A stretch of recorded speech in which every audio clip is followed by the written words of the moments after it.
অনেক জল্পনা কল্পনা, অনেক আলোচনা, অনেক কিছু, অনেক নাটকীয়তার পরে অবশেষে সরকার জুলাই সনদের খসড়া মানে চূড়ান্ত খসড়া তৈরি করে ফেলেছে। এটাকে খসড়া বলা যাবে না, চূড়ান্ত কপি তৈরি করে ফেলেছে এবং তারা ৩৩টি দলের কাছে গতকালকে এটি পাঠিয়েও দিয়েছে। এটি যখন পাঠিয়ে দিয়েছে তখন এটির যে স্বাক্ষর অনুষ্ঠান ১৭ তারিখে সংসদ ভবনের দক্ষিণ প্লাজায় অনুষ্ঠিত হবে, সেখানে কারা যাবে কারা যাবে না সেই প্রশ্ন তৈরি হয়েছে। সেই প্রশ্নটা তৈরি হওয়ার নানা প্রেক্ষাপট রয়েছে। বাম দলগুলো এক ধরনের কথা বলছে, বিএনপি এক ধরনের কথা বলছে, জামাত এনসিপি অন্য ধরনের কথা বলছে। এই বাস্তবতায় কি পরিস্থিতি তৈরি হচ্ছে, এই জুলাই সনদ বাস্তবায়িত হবে কি না, কোন প্রক্রিয়ায় বাস্তবায়িত হবে, কিংবা ১৭ তারিখের যে স্বাক্ষর অনুষ্ঠান সেই স্বাক্ষর অনুষ্ঠানে সব দল উপস্থিত হবে কিনা সেটা নিয়ে যথেষ্ট সন্দেহ তৈরি হয়েছে। কি হচ্ছে জুলাই সনদ নিয়ে, ১৭ তারিখে কি হবে, জুলাই সনদের চূড়ান্ত খসড়ায় চূড়ান্ত যে কপি সেখানে কি কি বিষয় আনা হলো সেটা একটু বোঝার চেষ্টা করবে এই ভিডিওতে। থাকবেন পলিটিক্স টিভির নিয়মিত আয়োজনে।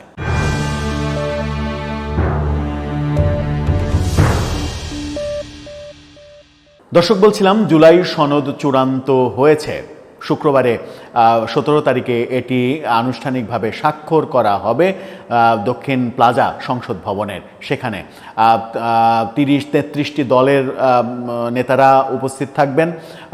অন্তত কয়েক হাজার গেস্টকে আমন্ত্রণ করা হয়েছে। ব্যাপক আয়োজন সংসদের দক্ষিণ প্লাজায়।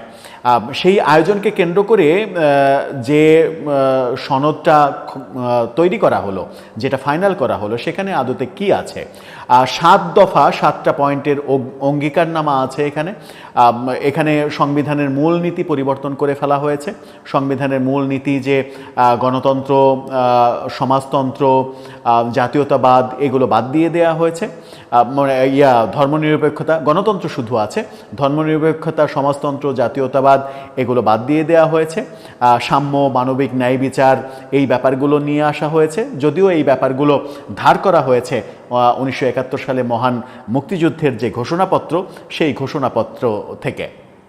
এগুলো যখন করা হয়েছে তখন বাম দলগুলো থেকে প্রতিবাদ জানানো হচ্ছে যে সংবিধানের মূল মন্ত্র চেঞ্জ করা কোনো কিছুতে তারা স্বাক্ষর করবে না।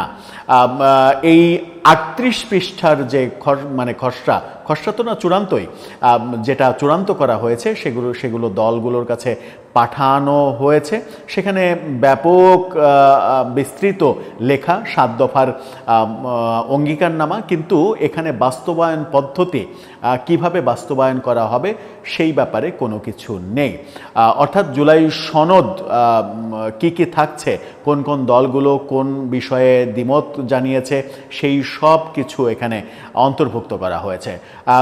একদিন আগে যে প্রসঙ্গটা তুলেছিল ঐকমত্য কমিশন, সেটা হচ্ছে যে সংবিধানে যে বঙ্গবন্ধুর ছবি টাঙানোর ব্যাপার রয়েছে, সেই ব্যাপারে দলগুলোর মতামত চেয়েছিল।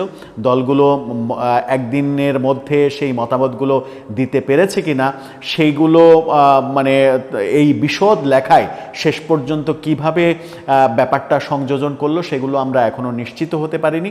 তবে এই ব্যাপারে ভিন্ন মত, নানা দলের নানা রকমের মত তৈরি হয়েছে। বিডি নিউজ 24 তাদের শিরোনামে যেটা বলছে, জুলাই সনদের চূড়ান্ত খসড়া দলগুলোর হাতে। সেখানে আবার বলা হচ্ছে কয়েকটি দল স্বাক্ষর অনুষ্ঠানে না যাওয়ার ইঙ্গিত দিয়েছে। অর্থাৎ কয়েকটি দল নাও যেতে পারে, আর না গেলে সেটা আবার নতুন করে প্রশ্ন তৈরি করবে। সংস্কার প্রশ্নে রাজনৈতিক দলগুলোর সংলাপে নেওয়া সিদ্ধান্ত যাতে পরবর্তী সরকারের সময়েও বাস্তবায়ন করা যায় তা নিশ্চিত করতে জাতীয় জুলাই সনদ ২০২৫ পূর্ণাঙ্গভাবে সংবিধানের তফসিলে সংযুক্ত করার বিষয়টি অঙ্গীকারনামায় রেখে চূড়ান্ত করা হয়েছে এই রাজনৈতিক সমঝোতার দলিলে। অর্থাৎ সংবিধানের তফসিলে জুলাই সনদ রাখতে হবে, এই কথা বলা হয়েছে। যদিও বিএনপি এটার সঙ্গে একমত নয়। বিএনপি বলেছে যে মহান মুক্তিযুদ্ধের যে ঘোষণাপত্র, সেই ঘোষণাপত্রই তফসিলে রাখা হয়নি, সেখানে অন্য কিছু কেন সংবিধানের তফসিলে যুক্ত করা হবে। তবে এখানে অঙ্গীকার নামাই যেগুলো বলা হয়েছে তার মধ্যে একটা খুব গুরুত্বপূর্ণ পয়েন্ট বলা হয়েছে, সেটা হচ্ছে যে স্বাক্ষর করা দলগুলো কখনোই আদালতে জুলাই সনদ এবং জুলাই সনদকে কেন্দ্র করে যে কার্যক্রম, এই ঐকমত্য কমিশনের কার্যক্রম, এইগুলো নিয়ে, জুলাই সনদের এই ব্যাপারগুলো নিয়ে আদালতে যেতে পারবে না, আদালতে প্রশ্ন করতে পারবে না, আদালতে মামলা করতে পারবে না, অর্থাৎ এটার বিরুদ্ধে কোনো কথাই বলতে পারবে না। এই যে এক ধরনের ইনডেমনিটি দেয়া, অর্থাৎ এটা নিয়ে আদালতেই যাওয়া যাবে না, সেটাও সাংবিধানিকভাবে প্রশ্নবিদ্ধ হবে কিনা সেই প্রশ্নটাও কিন্তু রয়েছে। এখানে বলা হচ্ছে কমিশনের সহসভাপতি আলী রিয়াজ স্বাক্ষরিত চিঠিতে বলা হয়েছে রাজনৈতিক দল ও জোটগুলোর সাথে আলোচনার মাধ্যমে জাতীয় জুলাই সনদ প্রণয়ন করা হয়েছে। জুলাই সনদ 2025-এর চূড়ান্ত ভাষ্য আপনার অবগতির জন্য পাঠানো হলো। সনদের কপি রাত 8:45টায় পেয়েছেন জানিয়ে সিপিবির সাধারণ সম্পাদক রুহিন হোসেন প্রিন্স বলেছেন, এইমাত্র হাতে পেলাম, দল বা জোটের সাথে আলোচনা হয়নি। এখানে যা দেখলাম তাতে ভূমিকায় এর আগেও আমরা বলেছিলাম, এটাতে ইতিহাস যথাযথভাবে তুলে ধরা হয়নি। সনদ সইয়ের অনুষ্ঠানে যোগ না দেওয়ার ইঙ্গিত দিয়েছেন তিনি, বলেছেন এই সনদে সংবিধানের 4 মূল নীতিকে ভিন্নভাবে উপস্থাপন করা হয়েছে, যার বিরোধিতা আমরা শুরু থেকে করে আসছি। আমরা তখনও বলেছি 4 মূলনীতির প্রশ্নে আমাদের কোনো ছাড় নেই, কিন্তু এই সনদে দেখলাম তারা 4 মূলনীতি ভিন্নভাবে উপস্থাপন করেছে, যা কোনোভাবেই গ্রহণযোগ্য নয়। অর্থাৎ সংবিধান থেকে সমাজতন্ত্র এবং ধর্মনিরপেক্ষতা, এই দুটি সবথেকে গুরুত্বপূর্ণ, এই দুটি সংবিধান থেকে উধাও করে দেয়া হয়েছে। অর্থাৎ বাংলাদেশ আর ধর্মনিরপেক্ষ দেশ থাকবে না। এটা একটা মহান মুক্তিযুদ্ধের মূল যে চেতনা, সেই চেতনায় একটা বড় আঘাত বলেই মনে করছে বাম দলগুলো। পাশাপাশি বাস্তবায়ন প্রক্রিয়া নিয়েও যে অঙ্গীকার সনদে রাখা হয়েছে তাতেও ভিন্ন মত রয়েছে সিপিবির। প্রিন্স বলেছেন, বাস্তবায়ন পদ্ধতিতে আমরা যা দিয়েছিলাম তা চোখে পড়ে নাই, সুতরাং এই ধরনের স্বাক্ষর অনুষ্ঠানে যাওয়া যাবে কিনা সেটা দল এবং জোটের সঙ্গে আলোচনা করে দেখব, তবে এই ধারা অব্যাহত থাকলে আমাদের পক্ষে, এই সনদের পক্ষে কথা বলার কোনো পরিবেশ থাকবে না।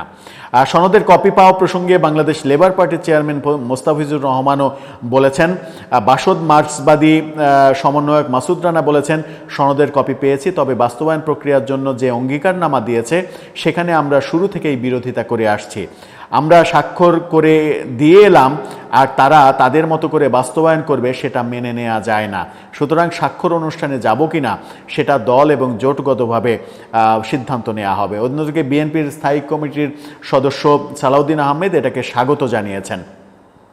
7 দফা অঙ্গীকারনামার ভিত্তিতে জুলাই সনদ, জাতীয় সনদের এই খসড়া চূড়ান্ত করেছে জাতীয় ঐকমত্য কমিশন, যাতে সই করলে রাজনৈতিক দলগুলো এই সনদ নিয়ে আদালতে আর কোনো প্রশ্ন তুলতে পারবে না।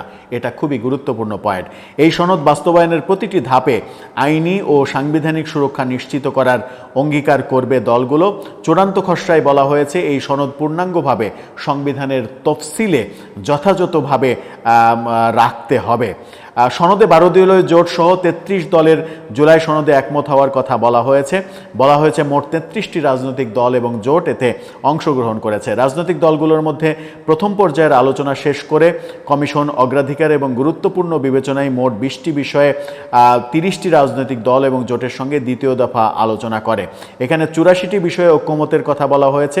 অনেকগুলো ব্যাপারে নোট অফ ডিসেন্ট, অন্তত 11টি বিষয়ে, 11টি সাংবিধানিক প্রশ্নে নোট অফ ডিসেন্ট রয়েছে। নোট অফ ডিসেন্ট থাকা অবস্থায়, যেমন একই সঙ্গে গুরুত্বপূর্ণ যেটা পয়েন্ট এখানে লেখা হয়েছে যে এটা জুলাই সনদের অংশ, যেমন একই সঙ্গে প্রধানমন্ত্রী এবং দলের প্রধান হতে পারবে না, এটা বলা হয়েছে যে এটা নিয়ম। আবার সেখানে নোট অফ ডিসেন্ট আছে বিএনপির, যে বিএনপি এটা মানেনি। তো তাহলে এটাতে স্বাক্ষর করা মানে এটা বাস্তবায়ন করা। এটা বাস্তবায়ন করতে গেলে বিএনপি তো জীবনেও সংসদে গিয়ে এটা বাস্তবায়ন করবে না। সুতরাং এটা শুধুমাত্র এই স্বাক্ষর অনুষ্ঠানের মধ্যেই থাকবে। এটা একটা মেন্টাল স্যাটিসফ্যাকশনের ব্যাপার হয়েই থাকবে। এটা বাস্তবায়নে গিয়ে আমার মনে হয় যে অনেক বড় চেঞ্জ চলে আসবে। বিএনপিও ক্ষমতায় গিয়ে এটার অনেক কিছু যে বাস্তবায়নযোগ্য নয় সেটা হয়তো অনুধাবন করবে, এবং এটার সঙ্গে বাস্তবায়নের যে বাস্তবতা সেটার মধ্যে আকাশ পাতাল তফাত হয়ে যাবে, আকাশ পাতাল ফারাক হয়ে যাবে। সুতরাং জুলাই সনদ নিয়ে যে উচ্চাশা পোষণ করছে কেউ কেউ সরকারের মধ্য থেকেই, বিশেষ করে যে উচ্চাশা পোষণ করা হয়েছে সেগুলো শেষ পর্যন্ত বাস্তবায়নে গিয়ে বড় ধরনের ধাক্কা খেতে পারে। আবার এই ব্যাপারে আদালতে প্রশ্ন তোলা যাবে না। পৃথিবীর এমন কোনো ব্যাপার নেই, পৃথিবীতে এমন কোনো ব্যাপার থাকতে পারে না, এমন কোনো ব্যাপারে ইনডেমনিটি দেয়া যেতে পারে না যেটা আদালতে প্রশ্ন তোলা যাবে না। সুতরাং এটাই এক ধরনের আদালতের বিরুদ্ধে কিংবা মানুষের মৌলিক অধিকারের বিরুদ্ধে অবস্থান, এই ব্যাপারেও বলছেন অনেকে। দর্শক, সব মিলে এই জুলাই সনদ নিয়ে কি হতে চলেছে, কি হবে শেষ পর্যন্ত, শুক্রবারে এটা সত্যি সবার অংশগ্রহণে স্বাক্ষর হবে, স্বাক্ষরের পরে বাস্তবায়নে গিয়ে এটা কি বড় ধরনের হোঁচট খাবে? আপনার মতামত জানিয়ে লিখতে পারেন এ ব্যাপারে আমাদের কমেন্ট বক্সে।